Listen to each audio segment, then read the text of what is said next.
recently replaced by a new one. May I know the name of the current head of the LTO, Mr. President? Assistant Secretary Marcus Lacanilao, Your Honor, is the new head of the LTO. May we know, Mr. President, if the current LTO head has been trained in the transportation sector to merit replacement of Attorney Vigor Mendoza, the last one that I knew to be the head of the LTO.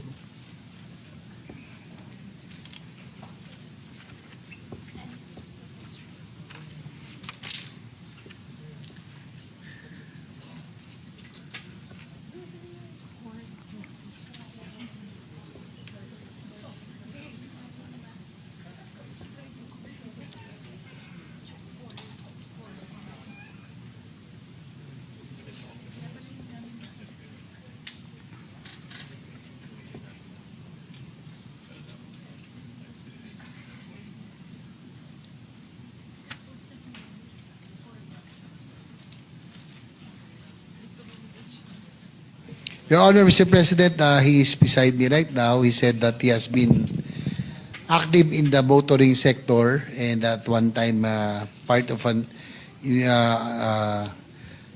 one of the investigation in one of the issues in the LTO in sometime 2008-2009. May we know, Mr. President, how active or to what extent he is so active in the motoring sector?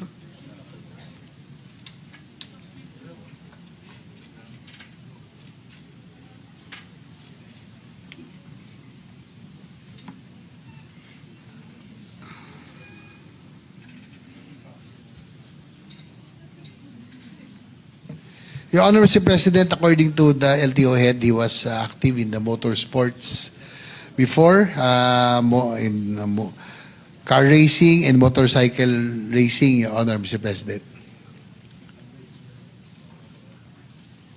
Mr. President, pagka ikaw ba ay nasa car racing or anumang klaseng racing yan o horse racing halimbawa, does that qualify you automatically as head of the LTO? Alam po ninyo, Mr. President,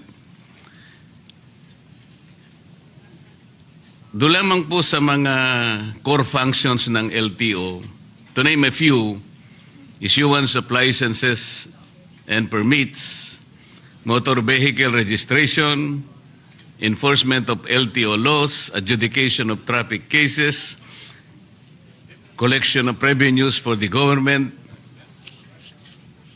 Nandiyan pa yung napakarami po. Why do you think he merited to be the head of the LTO by being a car racer, Mr. President?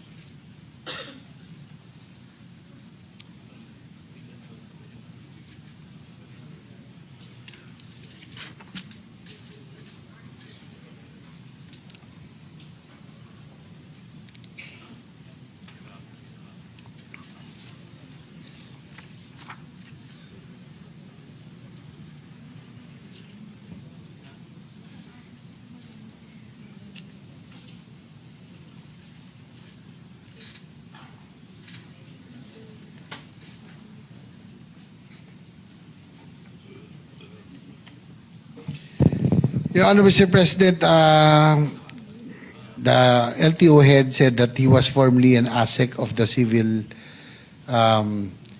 defense and also was involved in yung pong kanilang family was part of had a bus company, and his previous jobs, he said that he was active in he was really active in the motoring industry and also importation of cars. So more or less yun po yung kanyang knowledge po about itong mga vehicles and all, Mr. President. I can sense the difficulty, Mr. President, in trying to show some credentials to relate himself to the transportation sector. O dahil ba you own a bus company, for example? O nasama ka sa mga car enthusiast? O nakapanood ka ng pelikula about the vehicles? Kasi po ang pinag-uusapan natin, Mr. President, napakalaki po ng problema ng ating transportation industry. Hanggang ngayon po, without belittling the efforts of the previous occupants of that office, Mr. President, hanggang ngayon po talaga, pagka po pinag-usapan ng EDSA, EDSA lang po. Sasakit na po lahat ang ulo natin. Pagkatapos, ngayon po, meron na namang mag-e-head. Hindi ko nga po alam kung bakit tinanggal yung dati. Bakit po ba tinanggal yung dati, Mr. President?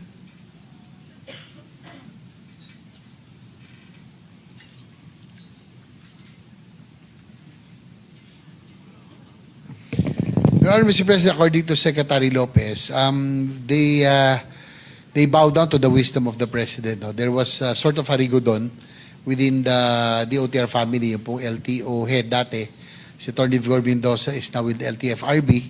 Si current LTO Director Lacanilao came from the Office of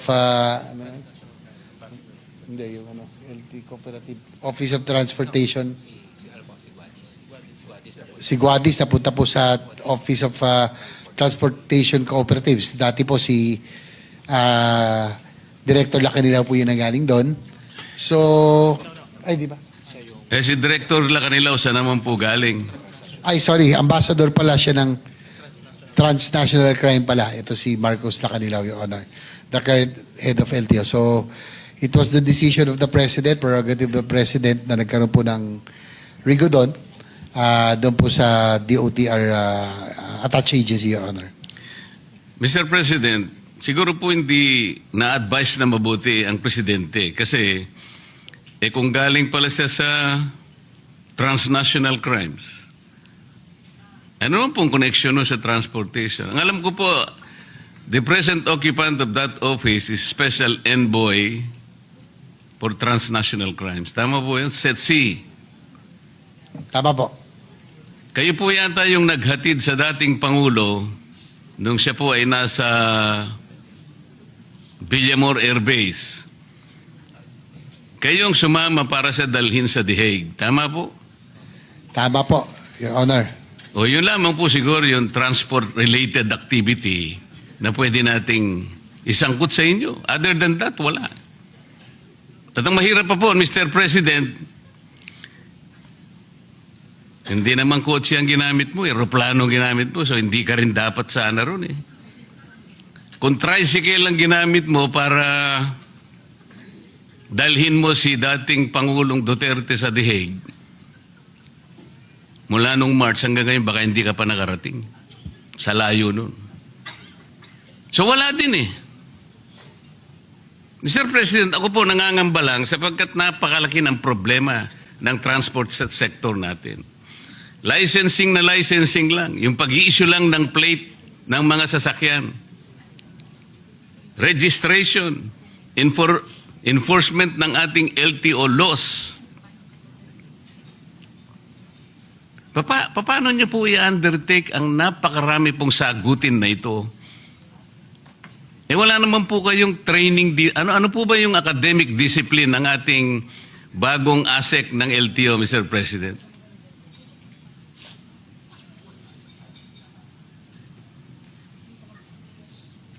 Your Honor, Mr. President, according to our LTO Director, as additional credentials, he's a road safety advocate and he is a civil engineer by profession, Your Honor. Ano po? Civil engineer po. Ang dami pong civil engineer sa Pilipinas. Nang dahil po ba safety engineer kayo, ang gusto ko po sanang malaman, ano po ba yung mga naging katangian ninyo, ang training ninyo, ang mga credentials ninyo dahil hindi po biro-biro ang opisinang pinasok ninyo? Nang dahil lamang po sa rigudon, gano'n lamang po. I don't think the President was advised very well. Marami naman po siyang pwedeng ilagay eh. Bakit po kayo nagaling sa Set C? Kaya ang nilagay. O sige, nirigo dun sana kayo. Baka kayo na po siguro ang naging executive director ng PCTC. Kasi, kung hindi ako nagkakamali, yun ang Philippine Center for Transnational Crimes. Parang magkalapit. Pero para daling po kayo sa LTO, masyadong malayo po yun eh.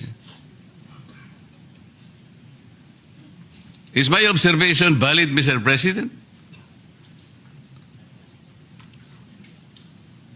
Your Honor, Mr. President, according to Secretary Lopez, we just defer to the wisdom of the appointing authority, Your Honor. So, hindi rin naman daw nila, they were also caught by surprise daw nung nagkaroon po ng rigudon. So, they just have to follow orders, Your Honor, Mr. President. I will not question the wisdom of the appointing authority, Mr. President. I never will. Only the President can appoint anybody, nobody else. Ang problema lang, baka hindi siya in-advise ang mabuti. Kasi kung halimbawa, dadaan yan sa Commission on Appointments, siguradong hindi siya papasa, Mr. President. Because meritocracy, I think, is fundamental. That is the only way wherein the checks and balances of the legislature will come in.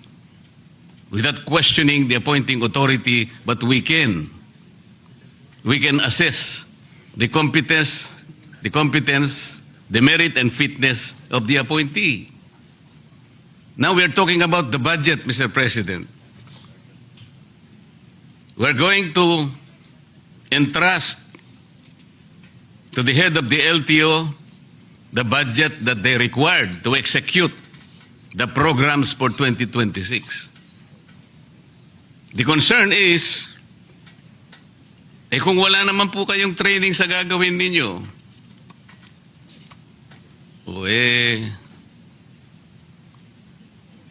baka po,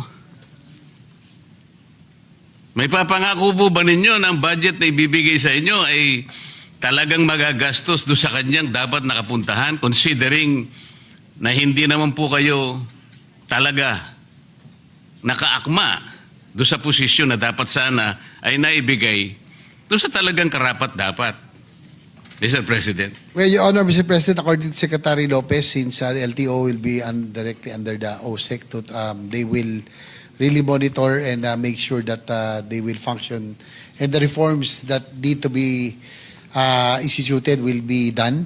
So yan po ang commitment ng Secretary Lopez natin. In fact, meron nga akong ditong side. Meron din pong appointee ron na hindi ako pabor no, na political appointee.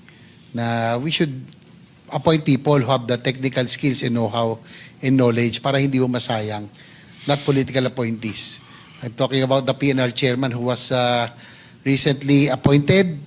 Sayang po ang ating pong PNR, yan po ang advocacy natin, railway system. Nag-appoint po ng isang dati naming konsihal na who had a lackluster record kahit bilang konsihal, kaya nga minsan nasasayang, minsan nakakapagtaka rin. Ako rin, Mr. Chair, nagtataka rin ho ako minsan. Nangihinayang po ako sa posisyon, we should be appointing people who have that capability and knowledge in position para hindi ho nasasayang. Salamat po sa sagot. Ako naniniwala talaga ako na yung meritocracy, yung merit po talaga, importante rin yun. Halimbawa po ako, na-appoint ako na secretary ng DOH. Hindi ko po tatanggapin dahil hindi naman ako doktor Kung magicero po siguro, tatanggapin ko. Magic lang naman yun Ang ibig ko po sabihin, Mr. President, nang dahil ba kayo po ay inihatid nyo ang Pangulong Duterte sa The Hague? Ito po bang kabayaran, Mr. President? Ito po ba'y premyo? Kasi kailangan nating ma-disabuse po ang pagdududa ng mga kababayan natin. Hindi naman po kayo ang dapat na maghatid sa kanya ron Tama po, Mr. President.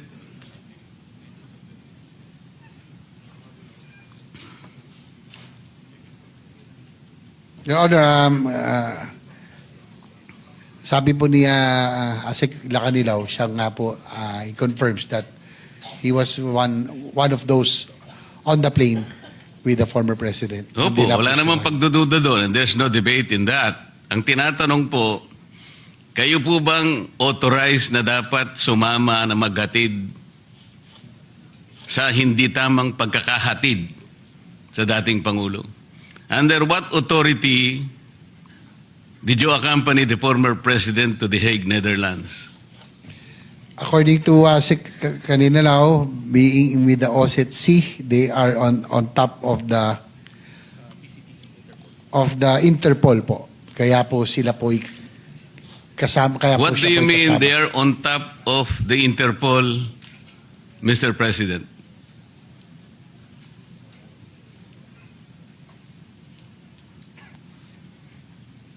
Does he mean, Mr. President, he is the local counterpart of the Interpol in the Philippines?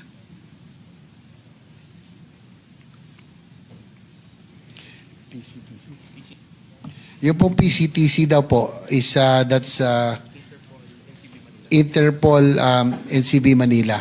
Yun nga po. Yan po. The PCTC is the Philippine Center for Transnational Crimes. Opo. Kaya hindi po totoo na sinasabi niya na he is on top of transnational crimes. Kayo po ay special envoy. But the local counterpart of the Interpol is the PCTC. It should have been the executive director of the PCTC who should have accompanied the former president, even if we assume that that was regular.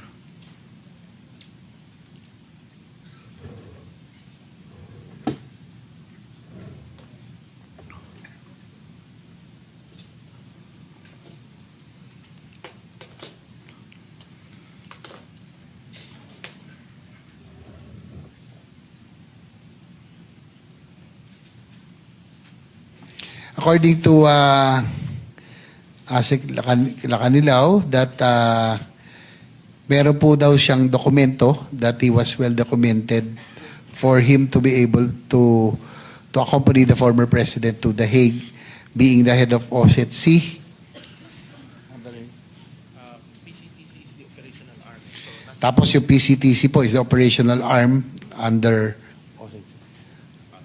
OSCE, Your Honor, Mr. President. So yun po yung kanyang personality or credentials for being the former president. Can you give us a copy of that document, Mr. President? According to Asik Lacanilaw, it's with the Office of the President, Your Honor. Ano po? Nasa OP daw, sa Office of the President. Or the Office of the Executive Secretary. Can you get about that copy? He will try to request for a copy, Your Honor. What does the document say, Mr. President?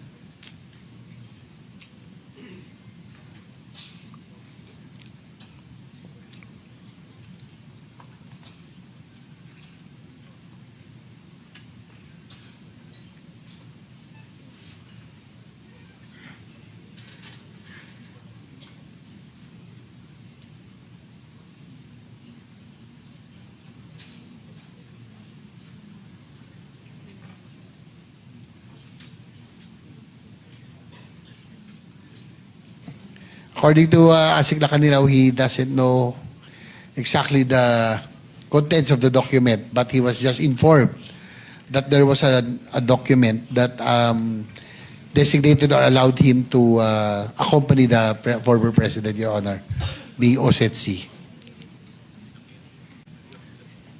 Why do you think, Mr. President, I should believe that statement?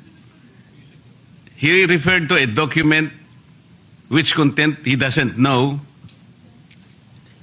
Ang alam niya lang niya, pinasasama sa kanya, Pangulong Duterte. What kind of reasoning is that, Mr. President?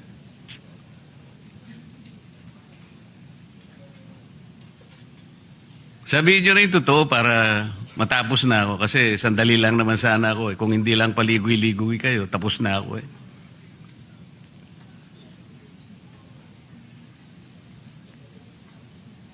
Well, according to him, it was in the nung nagkaroon daw ng investigation dito regarding that, according to Secretary Remulla of the LG, that yun lang po na sinasabi that he was well documented when he accompanied the former President, Your Honor. Sinabi mo na naman si Secretary Remulla eh. Eh, puro kwentong kutsero naman ang... Ganito na lang. Kung sakasakali, Mr. President, kung sakasakali lang naman, ano,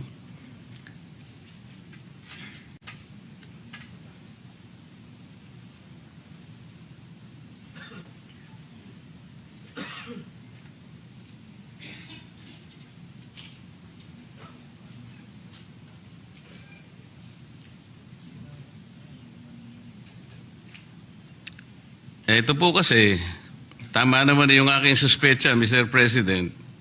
There was already an admission on the part of Ambassador Lacanilao then nung nag-hearing ang isang committee in the Senate on the arrest of FPRRD, na nag-volunteer ka lang eh. Because there is no available official of PCTC, o walang personnel, kaya ikaw ang nag-volunteer. There is a transcript to this effect that you just volunteered. So there is no document.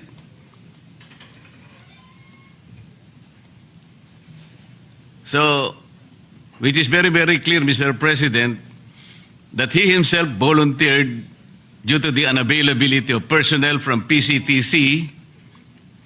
So he arrogated upon himself something that was not lawfully delegated to him. Sa mga kapatid, talagang parang bayad lang. Parang papremyo lang sa kanya ito. Kaya pala hindi niya maipaliwanag kung bakit siya. Alam mo, Mr. President, ganito po yan eh. Lahat po ng notice ng isang korte, lahat ng subpoena o anumang klase ang ipatupad ng korte, yung sheriff po ang nagdadala. Kumbaga, yung PCTC dapat ang nagdala sa Pangulong Duterte. Pero kayo po nag-volunteer. Tama po.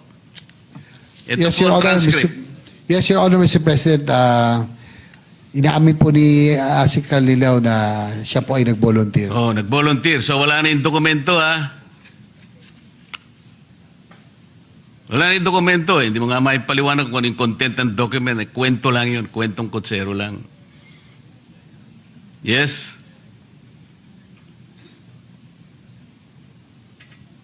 Well, sabi po kasi niya, yun daw yung nabanggit nung sa Senate hearing na he was documented. You were documented as what? Kanina dokumento yung sinasabi mo, ngayon ikaw na ang dokumento. Ano ba yun? Nung siya po ay nagboluntaryo, kinakailangan daw mabigyan ng dokumento para po siya po ay makaalis. At So, mapakasama. okay. The document says that you volunteered. Kasi nasa transcript talaga ng Senate, ano eh. Yes, Your Honor. He confirms. So, the last question now, since you volunteered to accompany the former president to The Hague, kahit na irregular, illegal lahat ang mga proseso, will you also volunteer kung sakasakali na babalik na ang dating Pangulo na ikaw rin ang mag-uwi sa kanya? He says that if there is an order for him to do so, he will volunteer to bring Paano him back. magiging voluntary kung ordering ka pa? Kaya nag-volunteer ka kanina. Mario Joseph naman na usapan ito. Kung may order daw, siya po isusunod, Your Honor. Hindi na voluntary yun. In-orderan ka na. Mandate na yun eh. Salamat po, Mr. President. Pasensya na po at tumaba lang ng konti. Maraming salamat po, Mr. Sponsor. Thank you rin po. Right. Majority Leader. Thank you, Mr. President. With the permission of Senator Lauren, is it all right if he has only one question, Senator? Yeah. By age.